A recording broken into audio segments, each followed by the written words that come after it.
There's an old story about a farmer whose prize stallion jumps a fence and heads for the hills. His neighbours come around and say, bad luck, but his response is, good news, bad news, hard to say. The farmer's son searches for the horse, finds it and rides it back home. The farmer's neighbours come around and say, good luck, but his response is, good news, bad news, actually hard to say. And the next day, while riding, the stallion bucks a farmer's son off, who breaks his leg and is hospitalised. And of course his neighbours come around and say, bad luck. But his response is, good news, bad news, hard to say.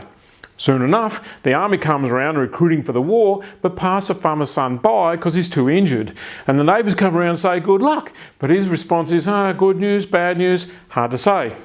Because the son is at home convalescing, he meets a wealthy and beautiful young girl who he marries.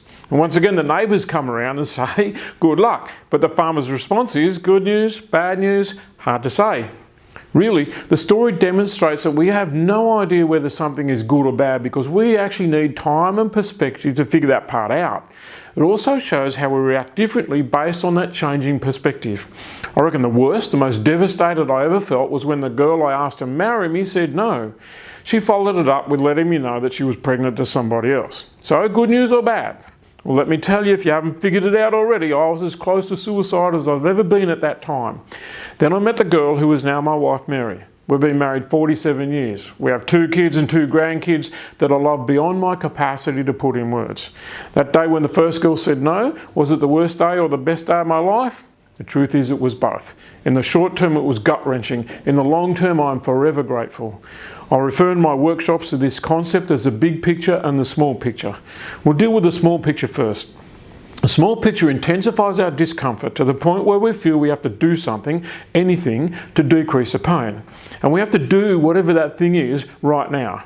The desire for any action, any drug or any activity that takes the pain away becomes so great that we become compulsive.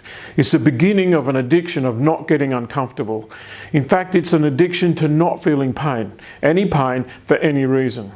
And when we're sure we can't cope with either the pain or the pain continuing, we reach for the pain relief knowing 2 things. 1, the lure of the substance or activities become irresistible. And 2, we hate ourselves for being weak and for giving in. And therein lies the bottom line indicator of any addiction, the compulsive love-hate relationship accompanied by destroyed self-esteem.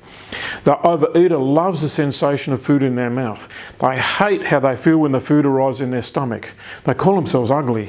The procrastinator loves the relief of not having to grapple with a new and difficult project. They hate how they waste an entire day book-facing and playing video games, and they call themselves stupid.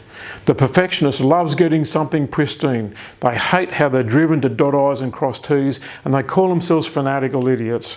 The workaholic loves feeling productive, dynamic, effective and useful. They hate that they can't find more time for family, exercise and eating properly, and they call themselves losers. And those 4 examples are just indicators of the thousands of ways we derail ourselves. We get ourselves tangled up by focusing on removing the short-term pain that seems so dominant, or at least creating some fun and happiness now.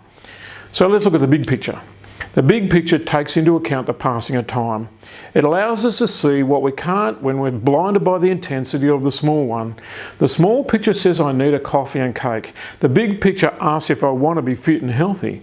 The small picture says I need to catch up on what's happening on Facebook and Insta. The big picture asks if I want to be an achiever or a time waster. The small picture says I need to get everything done right. The big picture says I need to get the right things done. The small picture says I need to work to earn worthiness and success. The big picture tells me I'm perfect and a child of God. The small picture says I need to conquer the world. The big picture says I need to conquer myself. The small picture is about chasing happiness. The big picture is about creating fulfillment, contentment and satisfaction. What all this boils down to is we need to get smarter about how we use our emotions. Instead of giving in to the desire for short-term satisfaction because it removes a harsh and difficult aspect of our lives, we need to remind ourselves of our big picture.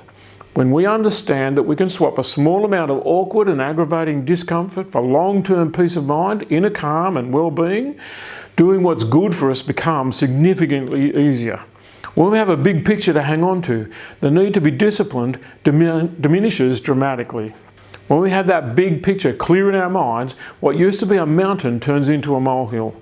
Therefore, doing what's good for you, what's in your best interest, is not a matter of will or force or bloody-mindedness. It's just a matter of focus. You have to know your big picture intimately. If you don't, drop everything you're doing right now and go and sit on a hill until you figure it out.